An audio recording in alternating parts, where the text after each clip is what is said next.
Great. Hello, Tales from the Shed once more back, and you'll be really pleased to know we're going to talk about fun. And let's talk about fun. Tell me about fun. How fun is that? I mean, I think it is that interesting thing. How long? Because sometimes for me, I feel like when we were children, we didn't think about fun. We just did fun. We just did fun. Do you know, not that long ago, or maybe a long ago, because I haven't got a very, very little brain, we were speaking about letting the mind go, letting things go. And I think that's the problem. As children, we lived in our hearts, we lived in our mind, we lived in our imagination. In the moment, and all of that stuff. And we went, this feels good, let's do that. I like climbing a tree. I'm going to do that again then. Yeah. And I just remember there's a little bit down on Plymouth Hoe, there's a little bit of rock. And I used to, and sometimes I look at it now and I kind of think it's not very big, but I used to love it. And I used to think I'm climbing. And then I get to the top, go down the steps and do it again and do it again and do it again and do it again. And all that to the extent that my parents go, no, we're going now. One more last time. Yeah, one more time. But it was like, we didn't have that Sunday night feeling that you think, I'm going to work in the morning, even though we were going to school. We just woke up in the morning and went, school. Or then we went to school and then we came home from school. It was just like those moments, but fun was fun. And then I think particularly, I don't know, maybe men get this as well, but I kind of think women at some point, we're kind of led to feel that we shouldn't be having fun. We should be providing it for our children, our partners, whatever it is, but having fun ourselves. No, we have to be responsible and hold the whole thing together. It's interesting because I think we had that definitely with motherhood, but then not all women are mothers. No, and so it's wrong to just say it's motherhood. And I think motherhood does it because we are responsible for someone else and we have to put that ahead, and it becomes a huge habit. But just as you were talking, I was thinking, well, why do women who aren't mothers have it? And I think there's there's too much for the small amount of time you have to go into that. Part of it is the role of woman is to look after, and so you have that. Less so, thank goodness now. Would you make us a cup of tea, love, as you're the girl in the office, or all that stuff? But there is that role of assumed motherhood, even if you're not a mother. So that comes across. But it is that also, I wonder if it does come from that responsibility of, and I haven't said this, so you might really disagree, which is interesting. But that responsibility of, as we get older and we go through puberty, of having to be sexually responsible, of not being pregnant, not being too attractive, not rocking the house. Right, not wearing those particular clothes or, whatever it is. I mean, it absolutely just makes me think of that, the incident when Ella, my daughter, was at school and she was having the session where they were talking about this, and the teacher in charge made some remark like, so the only 100% sure way not to get pregnant is not to have sex. Which is fair enough. This is an accurate statement. That is an accurate statement. However, this is to a mixed group of 14-year-olds. She followed it up by saying, so ladies, keep your legs crossed. Okay? Yeah. So what I said, and I complained, and the teacher kind of went, I didn't know Ella was upset. And, it was just a joke. And I'm going, jokes have to be funny. That's the first thing. Banter. Bants. Yes, just bants. And I kind of said, I wouldn't have had an issue if she in the same tone had said, and gentlemen, keep it in your pants. Yes. Because then the responsibility is equal. But what she said to a group of 14-year-olds was, this is the only, and by the way, it's the woman's responsibility. So it absolutely links to that responsibility. And I do think so we kind of lose the freedom of following the heart, because if we feel like being flirtatious, it's wrong. If we feel like being vivacious. And I think it's just coming back to finding that freedom. That we've learned it from a young age. We've practiced it from a young age. And it's finding that absolute fun and freedom. And I think what we do, and we've spoken about this many times, is we create fun. So we go on an away day or an adventure or a holiday, which can be great fun. That can be great fun. Yeah. But it is also finding the fun in the moment. And I follow from time to time someone called Abraham Hicks, which is somebody who Esther Hicks channels these people. So it's kind of channeling. And it's it's great. She's called an inspirational speaker, and I think if you believe her or not, I think she's still inspirational. But the channeling is, if I were in your physical shoes, just enjoy the wet grass, just enjoy running through life, just enjoy feeling warm, feeling cool, having opportunities, just find those little bits of fun that as a kid, we didn't have to have lots. You've heard of that thing, I had a hoop and a stick and I was happy. That's because you didn't have anything else. Yes, but it's what you have, you make fun of. So I'm kind of thinking fun with, not fun of. So what I'm thinking is like, so I'm in the fortunate position of living in a place where we have 2 different ice cream companies in the town. And it's like sometimes was, if I have to go down, walk down to town and get something or do some shopping, and there was one that seems to be my fun thing, is I have an ice cream. And I have to really consciously give myself permission, because it comes in all those things, and empty calories, whatever it is, and it was almost like the last time I went in, but I have it in a cup because then that's less calories in the cone. That's not the point of an ice cream. Anyway, so I went in to the shop and I kind of went, well, I want that flavour, and I want chocolate sprinkles on it as well, and I want it in a cone.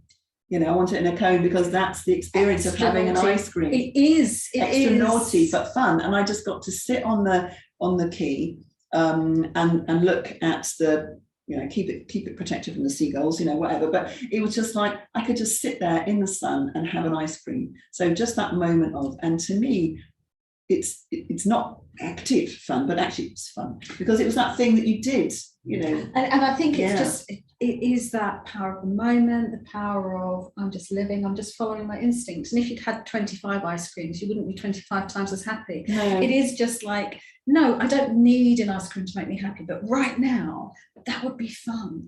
That would be great. Yeah. And I think it's giving ourselves permission to find fun in small places. Yeah. Not always have to have a big day. Finding fun where we have it, in our friends, in what we're going on, and don't come with any preconceived notions, preconceived emotions of doing or being, or if everything else works out, then I can. You think whatever's going on, I can. I know. I mean, it's that thing of like, I look at my, my children and my daughter in particular. I spent a weekend with her recently in London, and it was actually really interesting to kind of put myself into her world, where I didn't have to look after anybody else. In a sense, we were just 2 grown-ups, and if anything, she'd found the restaurant we went to. She kind of bought the tickets for the show. She had ideas of what we should do, so that was really great. And we just didn't have any agenda. So we got up when we got up, and we had breakfast that she'd thought of what we'd have for breakfast, which was great. And then it was like, should we go to the V&A? Yeah. And then it was like, do we have to do all these exhibitions in the V&A? No, actually, there's just 2 things.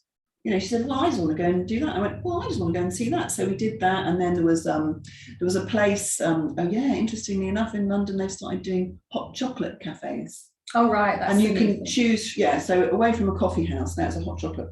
So you can have chocolate from 35% all the way up to 100%, and they come from different places and have tasty notes and all the rest of it. So we're like, let's just go for a hot chocolate. So we went for a hot chocolate, we went to the V&A, and then some friends of hers, they were having this, one of them had a birthday, and they were all just going to get together and surprise this guy in a bar in Piccadilly.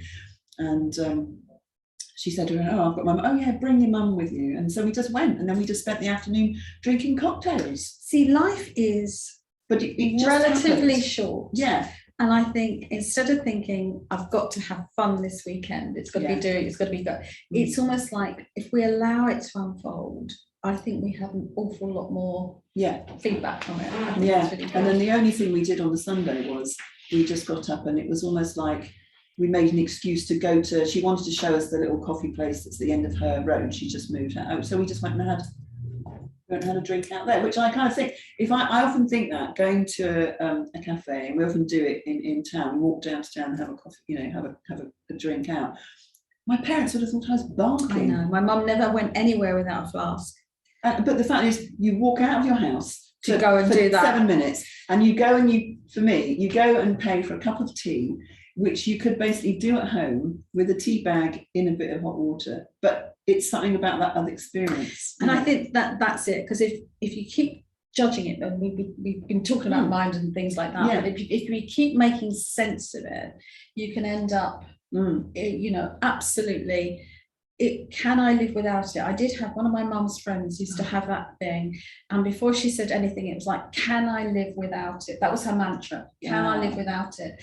And I can tell you that I have lived without running water, without any electricity. I had to walk nearly a mile to get water, a couple of buckets at a time.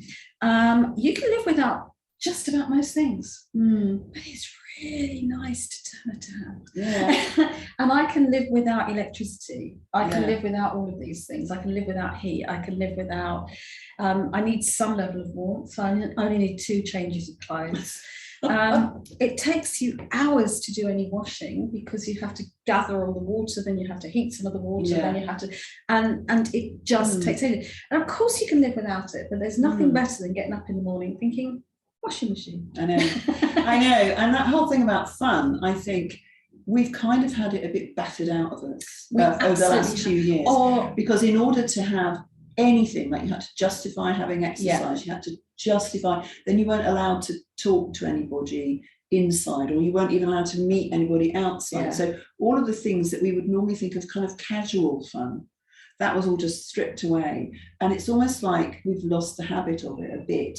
And now we've kind of got to reintroduce it. We've got to reintroduce it. And I think it's justifying it. Should I? Can I? And my dad used to have a great saying. It's like, do I want it? Can I afford it?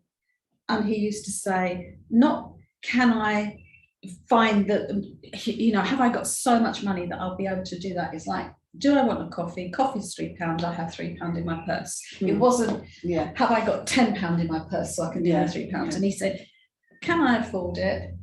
Do I want it? And he said, if it's yes to both, he said, it's not even a question after that. And I think it's right, because you can live without a lot, but actually what you're actually living without is the most important resource that we have, which is our instinctual love, our instinctual energy, our instinctive sharing, our instinctive connecting with nature. If I was in your physical shoes, I would just go out there and love life. Yeah. And the whole thing about fun, and there's a lot of fun that's free, let's face it. But if it isn't, well, why not? Why not? I mean, why not? That's my thing of why not, Exactly. So introduce some fun into your life this week. Yeah.